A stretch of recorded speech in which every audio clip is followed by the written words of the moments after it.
Hola, ¿qué tal? Muy buenas tardes. Gracias por la presentación y por esta hermosa reunión que Dios nos está regalando. Quiero compartir contigo un mensaje que entiendo de parte del corazón de Dios viene directamente para poder desafiar nuestras vidas y para poder, de alguna forma, animarnos en estos tiempos tan complejos que estamos viviendo. Hace algunas semanas atrás, acá en la comuna de Hualpén, tuvimos que experimentar varios cortes del suministro eléctrico. No niego que en algún minuto me inquietó ver cómo íbamos a enfrentar justamente el corte de la electricidad y lo que implica poder vivir acá y poder de alguna forma también hacer las reuniones. Pero Dios nos sorprendió. Cuando cayó la noche, Andrea, mi esposa, sacó aquellas velitas, pudimos cenar con nuestros hijos a la luz de las velas, pudimos incluso hacer la reunión, todavía recuerdo, con el encuentro de profesionales, con la luz de las velas a nuestro alrededor. Y en realidad fue un tiempo bien especial. Y meditaba ese día que en realidad hay una predisposición un poco natural en el corazón de cada uno de nosotros a resistirnos a la oscuridad, entendiendo que obviamente está asociado a cosas más lúgubres. Pero ese día pudimos disfrutar de poder estar en silencio y disfrutar de una hermosa velada.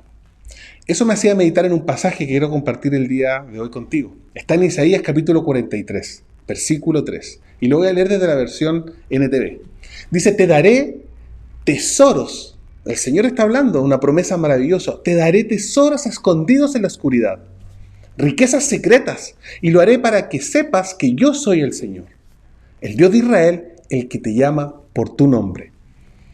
Yo me quedaba pensando en esta promesa, que realmente es bien especial, porque dice tesoros que Él nos dará, que están escondidos en la oscuridad, riquezas secretas en la oscuridad. En realidad es bien particular, que en este caso y en este pasaje Dios nos está hablando que Él quiere darnos tesoros, entregarnos su favor, entregarnos su bendición, pero que aquellas cosas están escondidas en la oscuridad. La palabra hebrea que se usa en este pasaje, que se traduce como oscuridad, suena algo así. חושך. Y otra excepción para esta palabra justamente se traduce en otros pasajes como tinieblas, en otros como temporada sombría, o incluso en otros pasajes como sensación de vacío. Entonces, ¿cómo podría ser algo bueno? Uno podrá pensar la tiniebla, una estación sombría, una sensación de vacío y la oscuridad propiamente tal. Bueno, es ahí donde Dios quiere esconder tesoros para nuestro corazón. Por eso esta temática el día de hoy se llama Tesoros en la oscuridad. Y te quiero animar a que de alguna forma vayamos encontrando cómo Dios opera en estas estaciones que quizás son más complejas. Cuando experimentamos que nos cuesta ver la luz al final de una circunstancia adversa. Cuando en realidad vemos que el panorama está algo oscuro en esa crisis que estamos viviendo. Cuando más que esperanza estoy reflejando algo de ansiedad, angustia y aflicción en mi corazón. Quizás son lugares donde Dios nos ha llevado para poder encontrar ese tesoro. La Biblia dice justamente en el libro de Génesis, capítulo 7, cuando viene el diluvio, muchos de nosotros a veces pensamos que es simplemente lluvia. Pero si tú te das cuenta, la Biblia dice que Dios mismo reventó las fuentes del mar profundo y abrió las compuertas de los cielos. Entonces, si te das cuenta, el Señor tiene preparado en lo profundo, en lo escondido y en lo secreto, aún de la tierra y del cielo, aquellas cosas que Él va a usar para el cumplimiento de sus propósitos. Por tanto, si vamos entendiendo que justamente el Señor está moviéndose en ciertos momentos, en ciertas circunstancias que probablemente para nosotros, según nuestra cosmovisión, según lo que ven nuestros ojos, es un tiempo oscuro, es un tiempo complejo, es una estación sombría, Dios está preparando algo para nosotros. La Biblia dice en el capítulo 9 del libro de Juan que mientras sea de día, Jesús nos exhorta que tenemos que llevar a cabo la obra de aquel que nos envió. Porque ya vendrá la noche donde ningún hombre puede trabajar. Donde ningún hombre puede trabajar. Nosotros no podemos trabajar. Y esto siempre fue para mí algo bien particular. Durante mis años de estudiante de arquitectura, me ufanaba de que la noche había sido hecha para poder maquetear, para poder hacer planos. Hasta cuando conocí al Señor y este pasaje confrontó mi corazón. La noche no se hizo para trabajar. Aprovechemos el tiempo oportuno del día. Porque la noche, la oscuridad, no fue diseñada para eso. Para el hombre, dice. Pero Dios ciertamente sigue obrando aun cuando el panorama está siendo muy oscuro. Y debemos entender lo que se implica y lo que significa la oscuridad, propiamente tal. Estuve leyendo que los científicos nos enseñan que la oscuridad en realidad no es algo. La oscuridad podríamos decir que no es una cosa, ¿me explico? La oscuridad, como definición, es la ausencia de algo legítimo. En este caso, es la ausencia de la luz. Si te das cuenta, la oscuridad en sí es el resultado, es la consecuencia de la ausencia de la luz alrededor nuestro. La luz puede ser medida. La luz tú la puedes experimentar, la puedes sentir. La luz puede ser cuantificada, la luz tiene velocidad, la luz tiene potencia.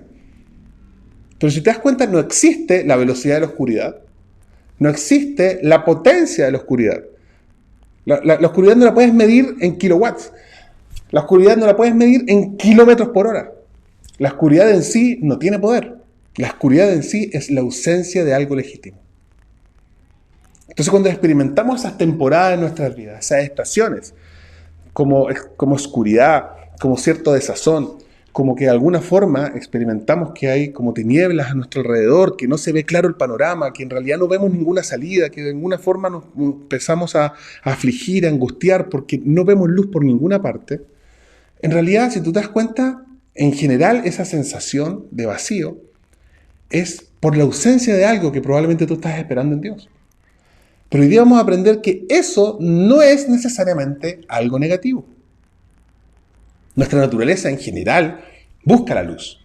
Estamos en una sociedad actual que está sobreestimulada respecto a las luces, sobreestimulada respecto de el querer brillar, el buscar reconocimiento. Es una generación de la selfie, una generación de la red social, una generación de la history, una generación de mostrarnos en nuestra mejor faceta, en nuestra mejor cara. Buscando siempre la posición, buscando siempre el aplauso, buscando siempre la luz. Y es parte de la naturaleza del ser humano. Pero justamente este mundo y esta sociedad actual no nos prepara para los tiempos de oscuridad. No nos prepara para saber cómo enfrentar estas situaciones de angustia, estas situaciones donde quizás en algún minuto vamos a experimentar soledad, vacío, donde vamos a estar en una época sombría de nuestras vidas porque vemos que hay áreas de nuestras vidas que están truncadas. Pero aún así yo quiero animarte el día de hoy a que tú sepas que Dios sigue trabajando y sigue procesando, sigue desatando, sigue desarrollando aquellos tesoros escondidos justamente en los lados que son, podríamos decir, más oscuros. ¿Recuerdas cuando tomábamos fotografías con aquellas cámaras que usaban rollo? Yo recuerdo que con mis padres íbamos al paseo peatonal ahí en Barros Arana y era un evento ir nosotros chicos con mis hermanos de la mano de nuestros papás ahí caminando por el paseo peatonal y llegar a Casa Orellana. Y de alguna forma ese día llegar y entregar el rollo. Y la mejor fiesta era ver cuando nos entregaban las fotos reveladas, ¿recuerdas? Y era sentarnos ahí mismo en una banca, fuera de la tienda, en el paseo peatonal, a revisar inmediatamente cómo habían salido las fotografías que habíamos tomado. En ese tiempo no teníamos cómo revisarlas antes. Quizás muchos jóvenes que están viendo esto ni siquiera saben cómo operaban en ese tiempo las cámaras. Pero algo bien particular, se muestran a luz estas fotos que nosotros vemos, pero los que conocemos cómo se procesaba una fotografía, sabemos que se revelan y se desarrollan en la oscuridad. ¿Qué pasaba si en el proceso de revelado le entraba mucha luz a la fotografía? Le entraba mucha luz al proceso de revelado donde estaban siendo desarrolladas estas imágenes. Arruinábamos la exposición de la fotografía. Y ahí vamos a entender nosotros que el principio en nuestra vida espiritual es muy similar. Es muy similar. Nosotros le oramos al Señor por luz, pero Dios quiere revelar nuestra vida, quiere revelar en nuestro corazón, quiere desarrollar en nuestro carácter cosas que tienen que trabajarse en una temporada de oscuridad. Hay tesoros escondidos solo en la oscuridad. Hay secretos que están esperando ahí. Génesis capítulo 1 es esencial para comprender este principio. La Biblia dice que Dios en el principio, ¿cierto?, creó los cielos y la tierra. Creó los cielos y la tierra. Y la tierra era un caos total, ¿cierto? Y la Biblia dice que las tinieblas o la oscuridad, en otra versión, cubría el abismo. Pero que el Espíritu de Dios se movía sobre la superficie de las aguas. Y esto es bien particular porque lo que nos está, en cierta forma, diciendo es que el Señor, cuando comienza la creación, todo lo que crea, lo crea en la absoluta oscuridad. Verso 1 y verso 2 del capítulo 1 de Génesis. El cielo y la tierra fueron creados en la absoluta oscuridad. Pero aún así, antes que existiese la luz, el Espíritu de Dios se movía sobre la faz de las aguas. Porque el Espíritu Santo obra, opera y se moviliza inclusive en momentos de oscuridad. En tiempos quizás no de bonanza, sino de adversidad. En situaciones donde estamos experimentando algunas crisis y algunas angustias. Ahí el Espíritu de Dios se mueve sobre la faz de las aguas. Y luego dijo Dios, verso 3, que haya luz. Y la oscuridad huyó de la luz. Porque ya el Espíritu Santo había operado lo que tenía que ejecutar durante el tiempo de oscuridad. Por tanto, Dios usa esas estaciones oscuras para desarrollar sus mejores propósitos. Por ejemplo, Dios creó a Eva, ¿cierto? A la mujer. ¿Cómo lo hizo? Puso a dormir a Adán en un sueño profundo. Y ahí en la oscuridad de ese sueño, Él le quitó su costado. Y del costado formó a su compañera. Cosas buenas suceden cuando Dios está trabajando en la oscuridad. Un ejemplo quizá más actual. Qué maravilloso, ¿cierto? Es el regalo. Y sabemos que recompensa del Señor es el fruto del vientre cuando Dios nos permite tener un hijo. Mi amada esposa, tuvimos la oportunidad de tener 3 hijos. Salvador, 7 años, y nuestras amadas mellizas, que ya cumplieron 6, Isabela y Ariela. Y fue todo un proceso el poder ver lo que significó el embarazo. Y es maravilloso cuando uno, sobre todo es primerizo, y va a tomar estas ecografías y ve cómo en realidad a las pocas semanas ya está totalmente siendo entretejido por el Señor. Pero si tú te das cuenta, las 40 semanas promedio, en realidad aquí en nuestro caso fueron 36 y 38, que se desarrollaron nuestros hijos en el vientre de mi esposa, fue en la más absoluta oscuridad. Ahí el Señor estaba entretejiendo cada fibra de los pequeños cuerpos, de sus pequeños corazones, de sus cerebros, de sus ojos, de sus manos, en la más absoluta oscuridad, para luego dar a luz. ¿Qué sucede cuando se da a luz antes de que los procesos de desarrollo que el Señor está entretejiendo en la oscuridad se terminen o concluyan? Ciertamente eso genera dificultades en el desarrollo del niño. Tenemos casos maravillosos donde Dios ha restaurado a niños muy prematuros y los ha levantado con una fuerza increíble. Pero sabemos que en realidad es muy difícil. Por eso Dios quiere mantenernos en la oscuridad mientras desarrolla, mientras revela, mientras forma, mientras trabaja, mientras entreteje sus propósitos para que después podamos ver la luz con un corazón y un carácter formado por Él. Quizás en este momento tú estás experimentando en alguna área de tu vida cierta oscuridad, cierta aflicción, cierta angustia, cierta incertidumbre, cierto temor, cierta sensación de vacío, cierta sensación de que algo te falta, cierta sensación de la ausencia de algo de alguien. Y puede que quizás no veas salidas, quizás no veas una puerta, una ventana, quizás estás muy complicado. Pero déjame decirte que el Señor está desarrollando en esa oscuridad aquellos aspectos necesarios de tu carácter para que puedas dar a luz, para que puedas en tu corazón engendrar sus propósitos eternos. Yo lo he visto en mi vida y lo hemos visto con Andrea, que cada vez que estamos en una situación compleja y Dios nos ha permitido en algún minuto experimentar ciertas pruebas, entendemos que ese es un proceso donde Dios está incubando, Dios está desarrollando propósitos de bendición. Sabemos que en esos tiempos de oscuridad, donde no hay bonanza, donde hay angustia, nuestro corazón, en vez de llenarse de ansiedad, toma una decisión más voluntariosa que emocional de decir: yo deseo alegrarme, yo deseo contentarme, yo deseo tener esperanza porque sé que los planes de Dios son de bendición, a fin de darme un futuro lleno de esperanza. Y generalmente hemos visto que estos escenarios de oscuridad, esos escenarios de prueba, esos escenarios que son algo lúgubres, algo sombríos, esas etapas de nuestra vida que han sido muy complejas en algún minuto, han sido la plataforma para que el Señor nos proyecte un nuevo desafío. Y ha sido realmente de bendición.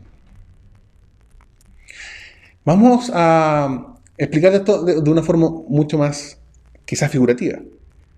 Algunos habrán mirado que tengo acá unos recipientes. Y justo en uno tengo semillas y en otro tengo una tierra preparada como un barbecho tierno para la siembra. Y vamos a hacer un primer plano para poder hacer esta aplicación. Si tú mantienes una semilla siempre a la luz, nunca va a desarrollarse porque en cierta forma su medio ambiente propicio para que pueda experimentar fruto no es la luz. Es todo lo contrario. Es la completa oscuridad. Cuando tú tomas una semilla y la siembras en la tierra, eso permite que en completa oscuridad la semilla comience su proceso de metamorfosis. Su transformación comienza a suceder para luego poder germinar y dar fruto en la luz. Por eso las semillas deben ser plantadas en la oscuridad para que después podamos generar una cosecha. Bueno, la Biblia dice, y así lo escribió David en el Salmo 30, si por la noche hay llanto, por la mañana habrá gritos de alegría. Y este es el mismo proceso que vemos en esta semilla. Cuando en la noche hay llanto, es porque en cierta forma en la oscuridad va a experimentar nuestro corazón cierto grado de aflicción. Pero nuestra esperanza está que vendrá la mañana. Y la mañana será grito de júbilo y de gozo, porque Dios ha hecho que esa semilla que ha sido enterrada en plena oscuridad pueda generar una gran cosecha de bendición. Y así también es con nuestra vida, con cada palabra que sale de la boca de Dios, con cada promesa que Él nos ha entregado durante este tiempo. Es necesario comprender que no hay que exponerla a la luz, hay que sembrarla en la más profunda oscuridad para que pueda dar ese fruto que esperamos. Dios probablemente nos va a poner en algún lugar de oscuridad en algún minuto. Lo va a provocar o lo va a permitir para transformarnos a su imagen y desarrollar en nosotros ese carácter necesario para que podamos dar fruto también y un fruto que permanezca a la luz. Yo te quiero motivar a creer estos principios y a entender que el Señor tiene tesoros en esa oscuridad. Resistir la oscuridad es resistir el tesoro. Resistir inclusivemente la prueba del Señor va a generar que tú resistas esas riquezas escondidas que Dios tiene para poder forjar tu corazón y para poder mostrar su favor en tu vida, para poder bendecirte. Hay un ejemplo en la Biblia que siempre me ha cautivado, donde yo veo la aplicación preciosa de este principio. Y te quiero pedir que me acompañes a Hechos capítulo 9. Ahí se relata la maravillosa conversión, ¿cierto?, del apóstol Pablo. Desde el verso 1 dice así: mientras tanto Saulo, respirando aún amenazas de muerte contra los discípulos del Señor, se presentó al sumo sacerdote y le pidió cartas de extradición para las sinagogas de Damasco. Él tenía la intención de ir allá y encontrar y llevarse presos a Jerusalén a todos los que pertenecieran al camino, o sea, seguidores de Cristo, fueran hombres o mujeres. En el viaje sucedió que, al acercarse justamente a la ciudad de Damasco, una luz del cielo relampagueó tan potentemente y tan repentinamente a su alrededor que él cayó al suelo y oyó una voz que le decía: Saulo, Saulo, ¿por qué me persigues? Y él preguntó: ¿quién eres, Señor? Yo soy Jesús, a quien tú persigues, le contestó la voz. Levántate y entra en la ciudad, que allí se te dirá lo que tienes que hacer. Los hombres que viajaban con Saulo justamente se detuvieron atónitos, porque oían la voz, pero no veían absolutamente a nadie. Saulo, cuando después de este encuentro se levanta del suelo, se dio cuenta que abrió los ojos y ya no podía ver. Estaba en la más profunda oscuridad. Así que, ¿qué sucede? Aquellos que él guiaba terminaron tomándolo de la mano y llevándolo hasta Damasco. donde estuvo ciego 3 días, sin comer ni beber nada. Siempre me ha cautivado la conversión de Pablo en este encuentro camino a Damasco. Es realmente maravilloso lo que podemos estudiar de este pasaje y cómo se cumplen estos principios que estamos hoy día estudiando. Saulo sabemos que era un ciudadano romano, ¿cierto? Pero además era hebreo de los hebreos. Un hombre intelectual, hablaba al menos 5 idiomas, era respetado, un gran fariseo, guardador celoso de la ley, discípulo del gran Gamaliel del primer siglo y además descendiente de la tribu de Benjamín. Eso quiere decir que era de linaje real. De hecho, su nombre, Saulo, tenía la misma raíz que el primer rey de Israel, Saúl. Y de ahí venía, en cierta forma, mucho de lo que él de alguna forma creía que era. Su vida fue marcada con la idea de que era alguien importante y que era alguien trascendente. Probablemente en el fondo, claramente Dios tenía un propósito, pero en la forma estaba completamente equivocado de cómo estaba llevando a cabo su vida. Él se transformó claramente en un religioso sumamente hostil. Bueno, en general, la religión es hostil.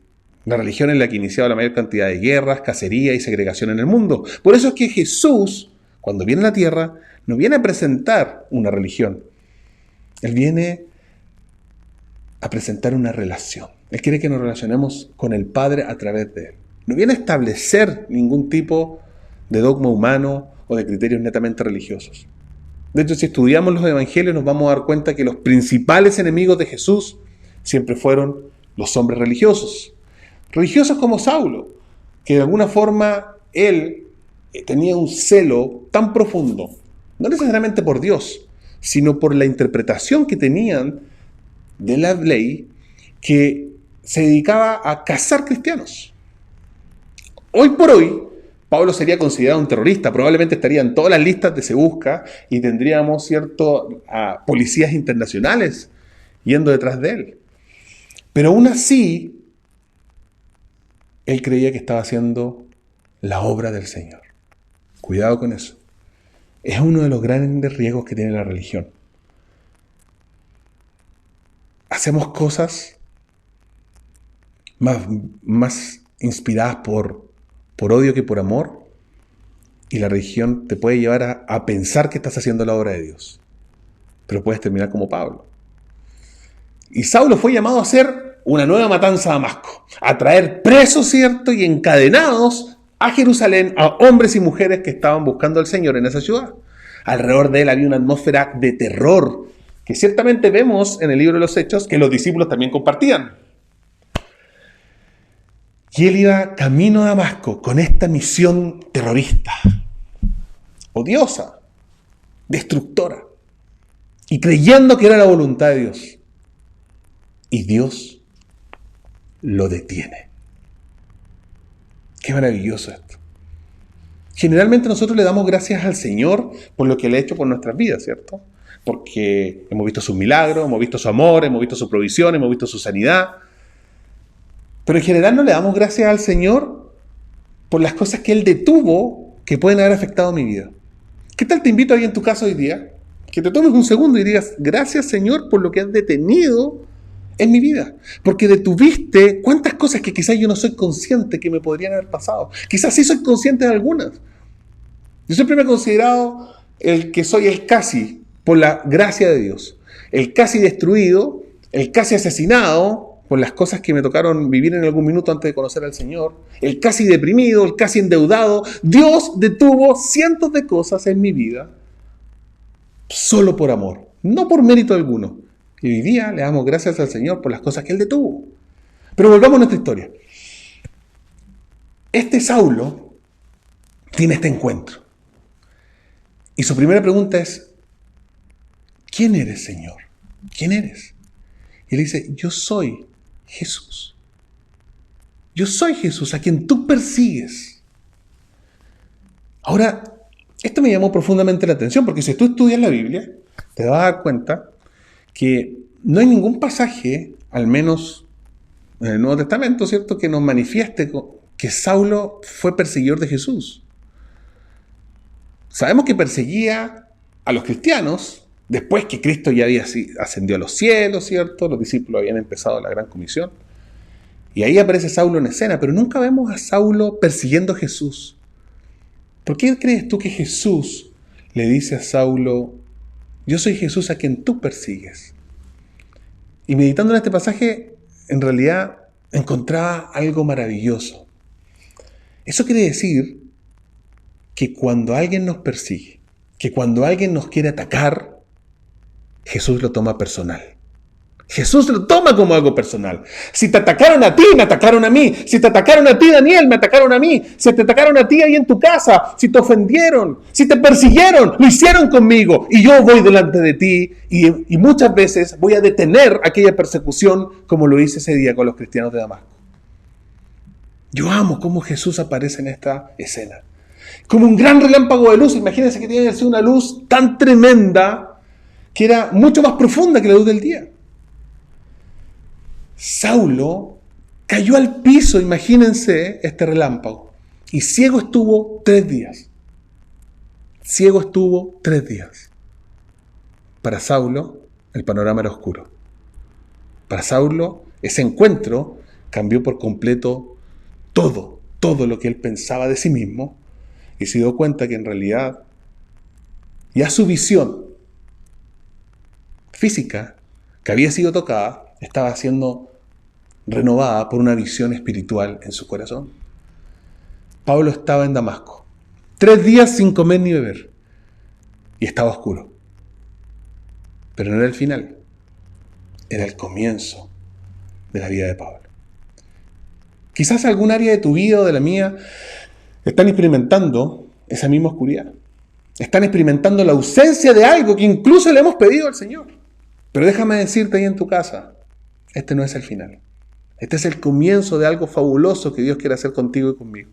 Una nueva temporada que Dios está desarrollando, está revelando, está formando, está sembrando, está incubando, está entretejiendo para cumplir su propósito en nuestras vidas. La historia continúa diciendo que el Señor llamó a un hombre temeroso de Dios en Damasco, Ananías, y que cuando él llegó a la casa donde estaba Saulo, le impuso las manos, con algo de temor y temblor, por supuesto, porque sabía quién era Saulo. Y le dice, hermano Saulo, el Señor Jesús se te apareció en el camino y me envió a mí para que recobres la vista y sobre todo para que seas lleno del Espíritu Santo. Y al instante, dice la Biblia, que cayó de los ojos de Saulo algo como escamas y recobró la vista en ese instante. Y se levantó y fue bautizado y pasó varios días con los discípulos que estaban en Damasco. Y lo primero que hace, se dedica a predicar en las sinagogas afirmando que Jesús es el Hijo de Dios. Claramente estos 3 días de ceguera, de una oscuridad profunda en la vida de Pablo, determinaron un cambio radical en su vida, determinaron un cambio profundo en su cosmovisión de la vida, determinaron un cambio que finalmente estableció que este hombre, un perseguidor de cristianos, un hombre que odiaba a los seguidores de Jesús, se transformara en aquel que encabezara la gran comisión en la evangelización misionera de los gentiles, donde tú y yo somos fruto. Que fuese finalmente el que escribe la mayoría de las cartas del Nuevo Pacto. Porque su encuentro con Jesús lo sometió a una oscuridad donde Dios preparó un corazón que iba a ser renovado para recibir no solamente una vista física. Ese día, cuando Ananías oró por Pablo, no solamente recobró la vista física, vemos con todo lo que después vemos de la vida de Pablo en el libro de Hechos, que él tuvo una visión interna distinta. ¿Cuál es el problema nuestro con la oscuridad? Que miramos mucho con nuestros ojos biológicos, nuestros ojos físicos. Es muy importante que cuando estemos en un momento de oscuridad, así como cae el sol en nuestra comuna, nosotros desarrollemos una visión interior respecto de lo que es Dios. Desarrollemos una visión interior respecto de las promesas que Él nos ha dado. Y la visión no es simplemente ver, sino es espiritual. Tiene que ver con lo que en nuestro corazón ha sido revelado. Por eso yo te invito a que de alguna forma comprendas que estos tiempos que Dios nos permita vivir son tiempos donde Él quiere desarrollar tesoros escondidos, tesoros preciosos.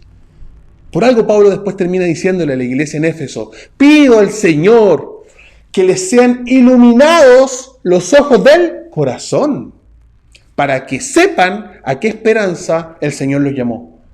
Miren qué profundo este pasaje. Pido al Señor porque les sean iluminados los ojos del corazón, para que sepan la esperanza a la cual el Señor te llamó.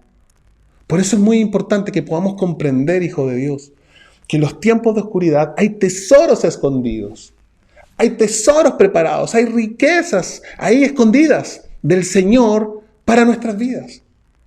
Si Pablo tuvo que estar 3 días completamente ciego, era porque en la oscuridad de esos 3 días, sin comida ni bebida, Dios iba a provocar en su corazón un cambio tan trascendente que le catapultó a ser un tremendo hombre e hijo del Señor. ¿Cuánto más nosotros podemos alcanzar nuestros verdaderos propósitos si empezamos a poner ojo en aquellas cosas que Dios tiene preparadas en los tiempos de angustia? El Señor se está dejando hallar y aprovechemos de buscarle. Porque hemos visto su gloria durante este tiempo de pandemia, hemos visto sus cuidados, hemos visto su provisión, hemos visto su protección, hemos visto su dirección. Y es tiempo, el día de hoy, que aunque en algún área de nuestras vidas todavía estamos experimentando sensación de vacío, de ausencia de algo, de crisis, de oscuridad, de tiniebla, quizás estamos en alguna etapa media sombría de nuestras vidas, Dios va a usar esa oscuridad para que su Espíritu se mueva en nosotros a poder catapultarnos a nuestro verdadero propósito. Yo le oro al Señor porque el día de hoy podamos comprender que eso que vamos en algún minuto, hemos resistido, ese trato, esa dificultad, esa oscuridad, hoy día se transforme en aquello que Dios va a usar para catapultarnos hacia ese plan que Él dispuso de antemano. Volviendo a nuestro ejemplo, si te das cuenta, plantar una semilla. Plantar es generar una acción de hacer un hoyo, de poner la semilla y de cubrirla. Enterrar algo es exactamente lo mismo. Cuando tú entierras algo, cavas un hoyo, pones lo que necesitas enterrar y cubres. Si te das cuenta, plantar y enterrar tienen la misma acción y se ven igual a los ojos, se ven igual a nuestra vista. Se ve algo que está bajo tierra en oscuridad. La diferencia es que cuando tú lo entierras, eso queda ahí para siempre. Pero cuando tú lo plantas, tú esperas que eso se transforme. Y eso es lo que yo quiero desafiar en tu corazón el día de hoy. Que puedas comprender que el día que el Señor hizo para poder ser desafiado con esta palabra, es para que hoy día todas las promesas que el Señor te ha entregado durante el tiempo de pandemia, para esta circunstancia adversa, para esta crisis que estás enfrentando, para esta situación complicada que estás viviendo, tú necesitas no enterrarla en tu corazón y olvidarla, ¿cierto?, como una buena experiencia, sino sembrarla en tu alma, plantarla en tu espíritu, para que den un fruto y un fruto que permanezca. Yo te quiero motivar, hijo de Dios, a que el día de hoy puedas descubrir aquellos tesoros escondidos en la oscuridad de Dios. Y que no resistamos estos tiempos, que no nos aflijamos por estos tiempos, sino que tengamos más que expectativas, que optimismo, que en realidad son pasajeros, esperanza. Esperanza, porque los planes del Señor son de bienestar y no de calamidad, a fin de darnos un futuro lleno de esperanza. Y hoy día te animo a que creas que esos planes de bienestar siguen en curso, aunque no estés viendo la luz en este minuto. Estás en el estudio donde se está revelando el rollo, donde se está desarrollando la fotografía para salir a la luz. Estás aquí en aquel vientre donde está siendo entretejido con el carácter de Dios para luego dar a luz los propósitos del reino. Y te animo a tomar esa promesa y decirle, Señor, gracias, gracias, porque aunque está oscuro, tú sigues en control. Porque aunque está sombrío, tú, Señor, sigues siendo bueno. Porque aunque siento cierta incertidumbre, sé que así como cantó David, que en la noche haya llanto, ya llegará la mañana, donde habrá gritos de alegría, porque Dios hizo la luz en mi vida.